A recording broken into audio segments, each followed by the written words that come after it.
In this video, we do a 1.8T valve cover gasket replacement, well known for oil leaks. So yeah, let's do it.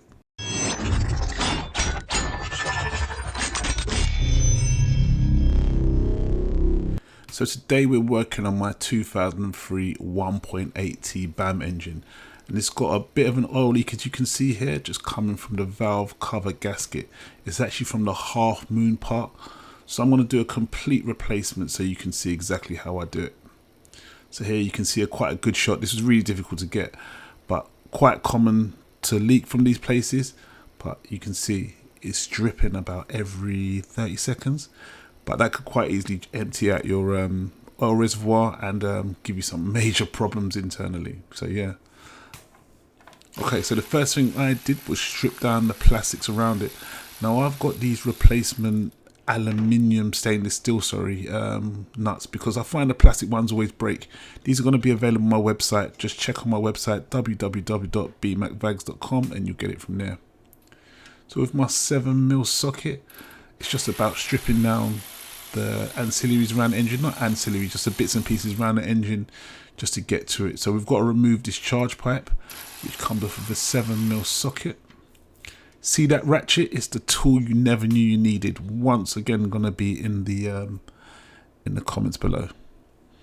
So I got one of these magnetic screw keeper things, and that retainer, that magnetic tool that gets the screws when you lose it. So yeah, these are really good things to have if you intend fixing your car, and you know you're a bit of a DIYer. They're handy to have. So with a 30mm socket, time to release the nuts that hold the charge pipe. They hold the clamps on it, and another product that I've just got recently from Sealy. Just undo them, handy. These are low torque, so they won't really break the nuts or the bolts, but it's so nice and compact. It's just like a little tight little unit, gets into nice little spaces. I really enjoy that. Just flick the clamps back once you've undone it, the 30mm nut around it. Put them somewhere safe.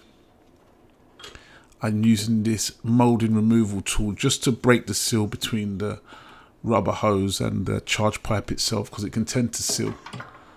There you go, just pops off like that. Nice, easy stuff. So now you got to release the injector loom, not the injector loom, the cold pack loom. So yeah, just take your time to do those. They can be very brittle, as you know, Volkswagen, but they do hold really well. So just take your time and undo them. Lean back on the lever, push forward, go backwards. Now the cold pack loom is going to have this earth connector here, which you're going to have to remove. That's a 10mm. Take care of it because they can be brittle. I like to put it back because otherwise you can lose them. But yeah, it's a good place to find them. Now just underneath that charge clamp kind of holder, you need to release that with, I believe it's a 5mm Allen. 5 or 4mm Allen. Been naughty, I didn't tell you that. And yeah, I just removed the engine funnel, the oil funnel, so I could get better access to the second one underneath there.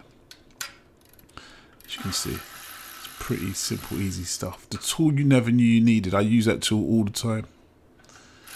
There you go, I'm just putting it back in because I don't want to lose it. Even though I've got my magnetic tray, I'm putting it back in where I can.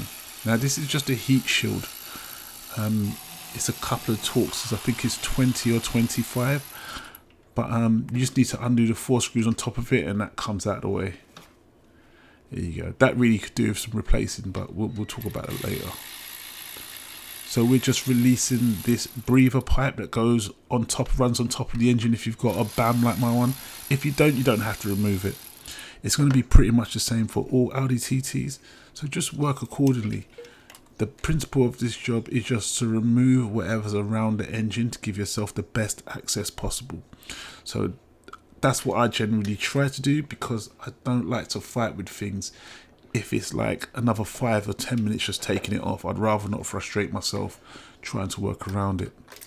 So take off any hoses that might be in the way. You know, just take your time as usual. It's an old car, we're dealing with a classic car. And once again, I'm doing the breather hoses that go to the recirc valve and just easing everything away from the rocker cover or the valve cover itself so I can get the most access. Ease it back. I'm just undoing the timing belt cover because that also holds on to the rocker cover itself.